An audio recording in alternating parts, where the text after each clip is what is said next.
Vivo S18, যার মধ্যে থাকছে দুর্দান্ত একটি ডিজাইন, ভালো ব্যাটারি, ভালো ক্যামেরা এবং ভালো ডিসপ্লে।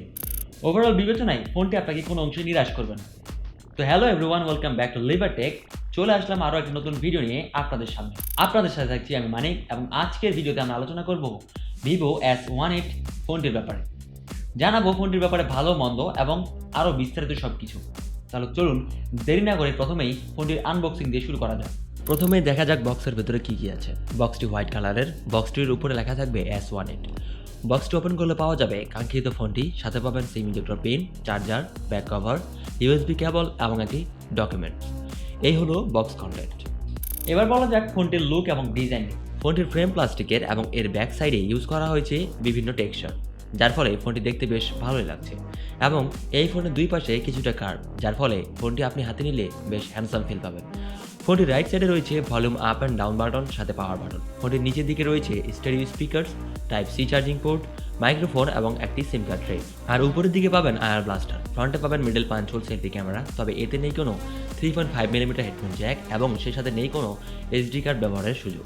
ফোনটির থিকনেস হলো 7.5mm এবং এর ওয়েট হলো 188 গ্রামস। আমার মতে ফোনটির লুক এবং ডিজাইন একেবারেই পারফেক্ট। অসাধারণ ডিজাইনের সাথে ব্যাক সাইডে ইউজ করা হয়েছে বেশ আলাদা আলাদা রকমের টেক্সচার। ফোনটিতে ডিসপ্লে হিসেবে রয়েছে 6.78 ইঞ্চিসের একটি অ্যামোলেড ক্যাপাসিটিভ টাচ স্ক্রিন, 120 হার্জের high refresh rate, 1 billion colour supports এবং HDR10+ সাপোর্ট, সাথে 2800 নিটসের সর্বোচ্চ পিক ব্রাইটনেস দেওয়া আছে, যার ফলে ডিরেক্ট সানলাইটেও বেশ ভালোই দেখা যায়, কোনো সমস্যা ফেস করতে হবে না। এরপর কথা বলতে চাই ফোনটির ক্যামেরা সেটআপ নিয়ে। ফোনটির ব্যাক সাইডে রয়েছে ডুয়াল ক্যামেরা সেটআপ, যার মধ্যে রয়েছে 50 মেগাপিক্সেলের ওয়াইড ক্যামেরা, এর সাথে রয়েছে ওআইএস সাপোর্ট এবং 8 মেগাপিক্সেলের আলট্রা ওয়াইড ক্যামেরা। ব্যাক সাইডের ক্যামেরা দিয়ে সর্বোচ্চ 30 fps 4K পর্যন্ত ভিডিও রেকর্ড করতে পারবেন। ফোনটির ক্যামেরা দিয়ে ভালো ছবি তোলা যাবে, বলতে গেলে ডে এবং নাইট উভয় ক্ষেত্রে বেশ ভালো ডিটেইল ছবি প্রদান করবে। ফ্রন্টে রয়েছে 50 মেগাপিক্সেলের একটি সেলফি ক্যামেরা, সাথে পাবেন ক্যামেরার দুই পাশে দুটি ফ্ল্যাশ লাইট। ফ্রন্ট ক্যামেরা দিয়ে সর্বোচ্চ 30 fps 1080p পর্যন্ত ভিডিও রেকর্ড করতে পারবেন, সেই সাথে পারবেন ভালো মানের সেলফি তুলতে। যাই হোক, এই ফোনের ব্যাক এবং ফ্রন্ট ক্যামেরা কিন্তু দুর্দান্ত। এবার ফোনটির পারফরমেন্স নিয়ে কথা বলা যাক। পারফরমেন্সের জন্য ফোনটিতে প্রসেসর হিসেবে দেওয়া হয়েছে কোয়ালকম স্ন্যাপড্রাগন 7 Gen 3 সাথে 4 nanometer আর্কিটেক্ট বিল্ড। প্রসেসরটি খুবই পাওয়ারফুল এবং ফোনটির স্টোরেজ টাইপ হলো UFS 3.0।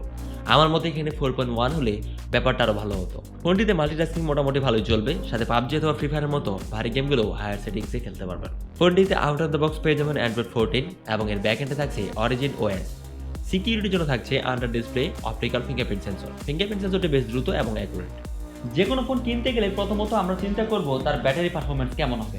আসলে ব্যাটারি পারফরমেন্স যদি ভালো হয় তাহলে আমরা ফোনটি ইউজ করে বেশ মজা পাবো। তাহলে এই ফোনটির ব্যাটারিতে কি দেওয়া আছে? আসলে এই ফোনটির ব্যাটারি ব্যাকআপের জন্য দেওয়া হয়েছে 5000 mAh একটি ব্যাটারি, সাথে 80 ওয়াটের একটি সুপার ফাস্ট চার্জার। ফোনটি মার্কেটে 3টি র্যাম রোম ভেরিয়েন্টে পাওয়া যাবে। সর্বশেষ নিশ্চয়ই আপনাদের সকলের মনেই ঘুরছে ফোনটির প্রাইস কেমন হবে। তাহলে চলুন এবার প্রাইসিংটা জেনে নিই। ফোনটির 12/256GB ভেরিয়েন্টটির দাম চায়না টাকায় 2499 ইউয়ান, যা বাংলাদেশে 38,000 টাকার মতো। তবে বাংলাদেশে আসলে এর দাম হতে পারে 50,000 টাকার আশেপাশে। তো এই ছিল এখন পর্যন্ত Vivo S18 ফোনটির ব্যাপারে আপনাদের মতামত অবশ্যই কমেন্ট করে জানাতে ভুলবেন না। জানতে চাই আপনাদের মতামত। আজকের ভিডিওতে এই পর্যন্তই। পরবর্তী ভিডিও আপডেট পেতে সাবস্ক্রাইব করে বেল আইকনে ক্লিক করুন। ততক্ষণ ভালো থাকবেন, সুস্থ থাকবেন। ধন্যবাদ।